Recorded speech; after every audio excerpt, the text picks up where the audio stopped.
ठीक है ना। तो TH हम देखते हैं अभी।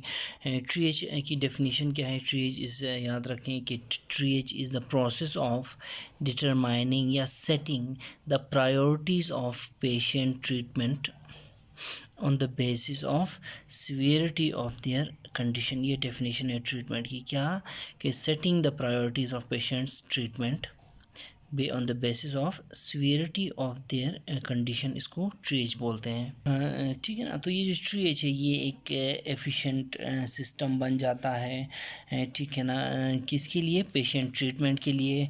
ऐसे केसेस में जब हमारे पास रिसोर्सेस और टाइम लिमिटेड हो, ठीक है ना, तो इस केस में फॉर ऑल पेशेंट्स की ट्रीटमेंट के लिए ये एक एफिशिएंट सिस्टम बन जाता है, और हम एक साथ सबको इमीडिएटली ट्रीट नहीं कर सक रहे हों, तब ये एक ज़बरदस्त सिस्टम बन जाता है TH, पेशेंट ट्रीटमेंट के लिए। ठीक है।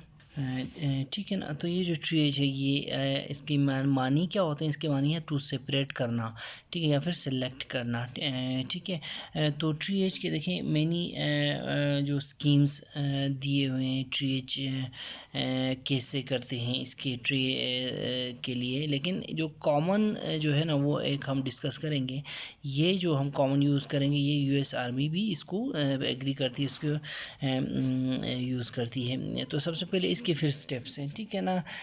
स्टेप्स में सबसे पहले TH सीव आ जाती है, सबसे पहले TH सीव, ठीक है ना। इसमें क्या होता है? इसमें हम वॉक करते हैं, क्विक सर्वे करते हैं चलते हुए पेशेंट्स के थ्रू, और डेड को इंजर्ड से हम सेपरेट करते हैं। फिर TH सॉर्ट आ जाती है। TH सॉर्ट में हम क्या करते हैं?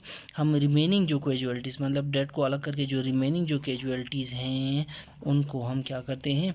3 ग्रुप्स में या फिर 4 ग्रुप्स में या फिर कैटेगरीज़ में डिवाइड करते हैं, ठीक है ना।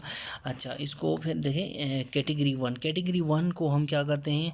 इसको हम डिनोट करते हैं रेड से, ठीक है। फॉर एग्जांपल एक पेशेंट है जो कैटेगरी 1 में फॉल हो रहा है, तो उसको हम रेड फ्लैग पहनाएंगे, या फिर उसके माथे पे कोई रेड टेप लगा देंगे, या फिर उसके बाजू पे कोई रेड पट्टी लगा देंगे, ठीक है ना।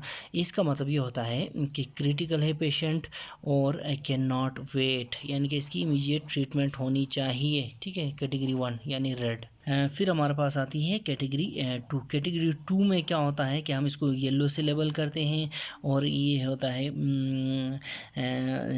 इसका मतलब ये है कि ये अर्जेंट है। फॉर एग्ज़ाम्पल हम येलो लेबल करेंगे, बाजू में कोई पट्टी लगा लेंगे, माथे पे या फॉरहेड पे कोई टेप लगा देंगे, तो हम लोग देखेंगे येलो है, येलो से हमें अंदाज़ा हो जाएगा कि ये अर्जेंट है और ट्रीटमेंट अर्जेंट, इसको नेसेसरी है, ज़रूरी है, इसको सीरियस इंजरीज़ हैं, लेकिन ये वेट कर सकता है फॉर अ वाइल, ठीक है, ये वेट कर सकता है, ठीक है। ट्रीटमेंट इसकी अर्जेंट हुई तो बेहतर है, लेकिन सीरियस इंजरीज हैं, लेकिन वेट कर सकता है फॉर अ शॉर्ट वाइल या शॉर्ट टाइम। फिर कैटेगरी 3 आती है, इनको हम ग्रीन से लेबल करते हैं। दे आर लेस सीरियस होते हैं और can wait for a longer time, not endangered by delay की वजह से इसको कोई ख़तरा नहीं होता। कैटेगरी 4 एक्सपेक्टेंट यानी मरने वाले हैं, सर्वाइवल इज़ नॉट लाइकली, और उसके बाद केयर करते रहो, देखो इनकी भी केयर करनी चाहिए, करते रहो, टाइम निकाल के केयर करो। टाइम किससे निकाल के? बाकी 3 कैटेगरीज़ के जो पेशेंट्स हैं उनसे, रेड, येलो और ग्रीन से भी टाइम निकाल के हमने इनको देख लेना होता है। बट ये they are expectant, they are about to die होते हैं, ठीक है। हाँ, ठीक है। तो ये देखो ये ATLS सिस्टम है। ATLS system is no this is used more and more increasingly as a means of assessment for grading patients, ठीक है। ठीक है ना। तो देखें चिन लिफ्ट मैन्योर जो है ये कैसे करते हैं मैं आपको बताता हूँ। सबसे पहले फिंगर्स ऑफ वन हैंड ये क्या करते हैं? चिन के नीचे लगाते हैं, ठीक है। और इसको हम क्या करते हैं? चिन यानी चिन में भी तो सिम्फिसिस मेंटाई होता है ना, मैंडिबल के नीचे रखते हैं, और उसको हम लिफ्ट करते हैं अपवर्ड्स, यानी कि फिंगर्स ऑफ वन हैंड पकड़ के चिन को हम क्या अपवर्ड लिफ्ट करते हैं to bring the chin anterior, ठीक है। ठीक है ना। ये देखें यहाँ पे ये चिन है, ठीक है, चिन है, ये पेशेंट लेटा हुआ है, देखें ये बिल्कुल सीधे लेटा हुआ है, तो इसका देखें एयरवे कितना क्लोज्ड है, ये देखें एयरवे क्लोज्ड है।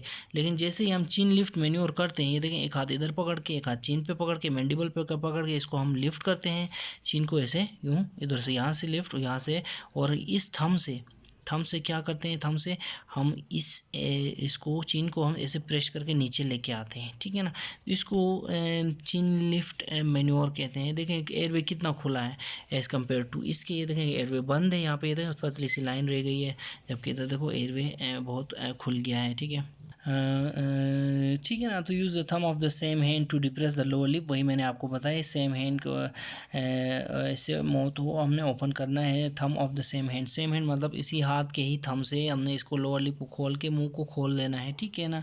उसके बाद आ गया क्या, थम को हम लोअर इंसाइजर्स के पीछे भी यानी मुंह के अंदर रख सकते हैं, और ऐसे रख के चिन को लिफ्ट कर सकते हैं, ठीक है ना। याद रखें इस थम को हम ऐसे मुंह के अंदर भी रख सकते हैं, लोअर इंसाइजर के नीचे चीज़ को, चिन को ऐसे करके खोल सकते हैं, ठीक है, ठीक है ना।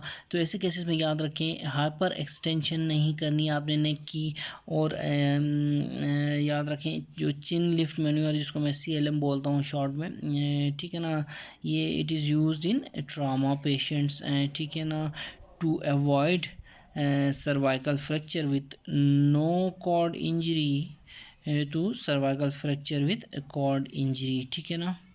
अगेन मैं आपको बताता हूँ चिन लिफ्ट मैन्यूवर ये प्रिवेंट करता है अगर कोई ऐसी इंजरी है, सर्वाइकल फ्रैक्चर है, नो कॉर्ड इंजरी है, अगर वो जा रही है टूवर्ड्स कॉर्ड इंजरी की तरफ, तो हम चिन लिफ्ट मैन्यूवर करके उस कॉर्ड इंजरी को बचा सकते हैं, ठीक है ना। सर्वाइकल फ्रैक्चर तो है लेकिन कॉर्ड इंजरी को हम यहाँ पे सेव कर सकते हैं, नहीं होने देंगे हम, ठीक है। फिर हमारे पास एक और प्रोसीजर है, इसको हम कहते हैं जॉ थ्रस्ट मैन्योर, ठीक है। जॉ थ्रस्ट मैन्योर में हम क्या करते हैं, ग्रास्प करते हैं एंगल्स ऑफ द मैंडिबल को, ठीक है ना। ये देखिए अगर ये एंगल है मैंडिबल का, तो हम इस जगह एक हाथ इस एंगल पे, एक हाथ इस एंगल पे, दोनों चारों उंगलियों से ऐसे रखेंगे। मैं आपको अभी पिक्चर दिखाता हूँ, ठीक है ना। ये देखें ये जॉ थ्रस्ट मैकेनिज्म है, यहाँ पे थंब रखा हुआ है, यहाँ पे चार उंगलियों से हमने ये देखें एंगल ऑफ द मैंडिबल, उस हाथ से भी एंगल ऑफ द मैंडिबल पकड़ा हुआ है, ठीक है, ठीक है ना। फिर हम क्या करते हैं, यानी कि इस हाथ से एक एंगल, दूसरे हाथ से दूसरा एंगल डिस्प्लेस करते हैं मैंडिबल को फॉरवर्ड, ठीक है ना, फॉरवर्ड डिस्प्लेस करते हैं। इस मेथड को हम यूज़ करते हैं विद फेस मास्क ऑफ अम्बोबेग नहीं होता, बेग मास्क डिवाइस जिसको हम अम्बोबेग कहते हैं, ठीक है ना। अम्बोबेग बेग मास्क डिवाइस, ठीक है ना। इसके लिए यानी कि हम शुरू में अगर जॉ थ्रस्ट मैन्योर करें, उसके बाद मास्क अम्बोबेग का वो मास्क लेके आए, तो हम सही वेंटिलेशन कर पाएंगे पेशेंट को, ठीक है ना। ये अगर हम करें जॉ थ्रस्ट, तो ये क्या करता है, प्रोवाइड करता है एक गुड सील, ठीक है। डेफिनेटली मुँह में एक सील लगाता है ताकि हम जो हवा अंदर बेग से डालेंगे वही अंदर जाए, ठीक है। इसके बाद जो फिर वेंटिलेशन अच्छी रहेगी, जब सील अच्छा होगा तो वेंटिलेशन अच्छी रहेगी, ठीक है ना। याद रखें इसके केयर में आता है कि इसको नेक एक्सटेंशन ज़्यादा नहीं करनी है आपने, ठीक है ना। नेक जो एक्सटेंशन है ज़्यादा नहीं करनी, यानी care must be taken to prevent neck extension. फिर हमारे पास एक और है ओरोफेरिंजियल एयरवे, जिसको मैं OPA बोलता हूँ, ठीक है ना। OPA देखिए ओरल एयरवेज, ये these are inserted behind the tongue, definitely सामने तो नहीं रख सकते ना, बिहाइंड द टंग, ठीक है ना। ये एक प्रेफर्ड टेक्निक होती है, इसको हम तो ओरोफेरिंजियल एयरवे डालने की जो प्रेफर्ड जो टेक्निक है वो कौन सी है कि हम एक डिप्रेसर ब्लेड यूज़ करें, ठीक है। उसके बाद हम इंसर्ट करें airway posterior to the tongue, ठीक है ना। अच्छा, इसके दौरान हम क्या करें, ये करें कि हम do not push tongue backwards, tongue को हम बैकवर्ड्स की तरफ पुश नहीं करेंगे, इसका हमने ख़ास ख्याल रखना है, ठीक है ना। ऐसा करने से असल में क्या होता है, ये ब्लॉक कर देगी, क्लियर करने के बजाय या ओपन करने के बजाय अगर टंग बैकवर्ड पुश हुई तो एयरवे को ब्लॉक कर देगी, इसका हमने ख्याल रखना है, ठीक है, ठीक है ना। रिमेंबर एक पॉइंट आपने याद रखना है कि ये जो डिवाइस है कौन सी, ओरोफेरिंजियल एयरवे, इसको हमने कॉन्शियस पेशेंट्स में हमने यूज़ नहीं करना, ठीक है। कॉन्शियस पेशेंट्स में यूज़ नहीं करना, क्यों नहीं करना, क्योंकि इससे क्या होता है,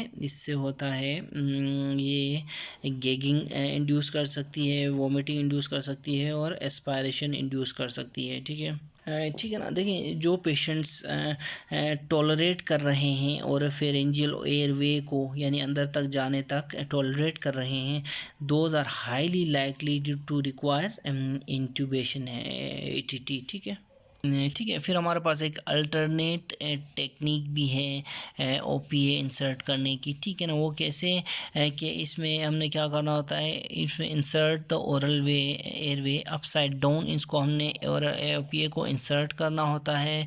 सो इट्स कनकेविटी जो होती है इसकी, फिर it is directed upwards until the soft palate is encountered। ठीक है। ये कहता है कि इसकी जो कनकेविटी है that is directed upwards until the soft palate is encountered at here at this point। इसको हमने फिर क्या करना होता है, रोटेट करना होता है टू 180 डिग्री सेंटीग्रेड 180 डिग्रीज तक। ठीक है। At this point the device is rotated 180 degrees and the concavity is directed inferiorly. अब कनकेविटी पहले ऐसे थी, इसको हम कनकेविटी को हम डायरेक्ट करेंगे नीचे ट्रेकिया की तरफ।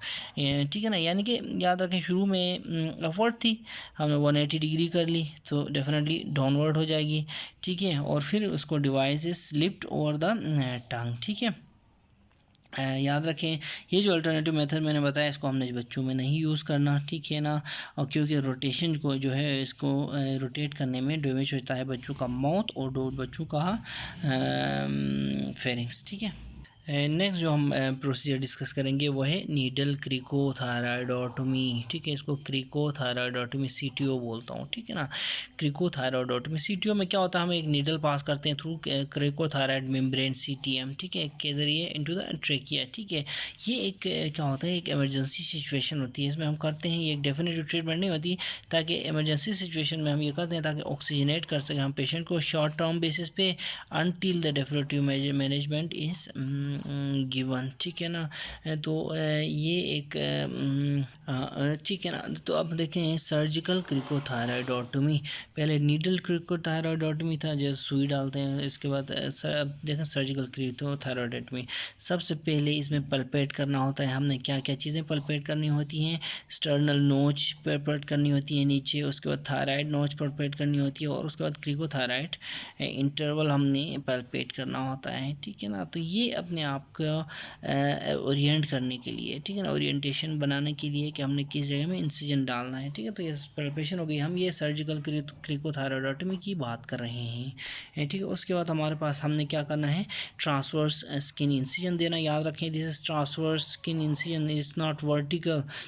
ठीक है ना। ट्रांसवर्स स्किन इंसिजन देना कहाँ, क्रिकोथायराइड मेम्ब्रेन पे इंसाइज करना है और ठीक है इस मेम्ब्रेन को, और ये कौन सा है, ट्रांसवर्स स्किन इंसिजन है, याद रखें। ठीक है। उसके बाद इंसर्ट करना है हमने क्या, हेमोस्टेट या फिर कोई tracheal spreader in the incision इसको ऐसे हेमोस्टेट स्प्रेडर से।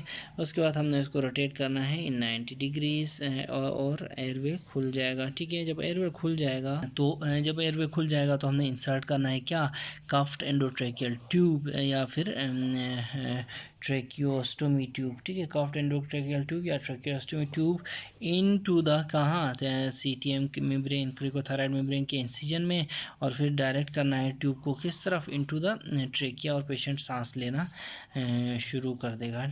ठीक है ना। तो ये हमारा